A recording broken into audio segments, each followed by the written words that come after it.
When someone sneezes, you say, "Bless you," but why? The custom dates back to the 6th century during the plague. At that time, sneezing was seen as a sign that you were falling ill. Pope Gregory I suggested saying, "God bless you," to protect the person's soul.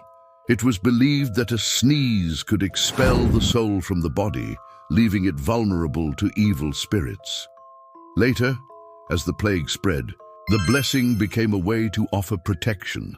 Today, it's just a polite reflex, but the origins are tied to ancient fears and beliefs. So next time you say "bless you," remember it's a practice with deep, old roots.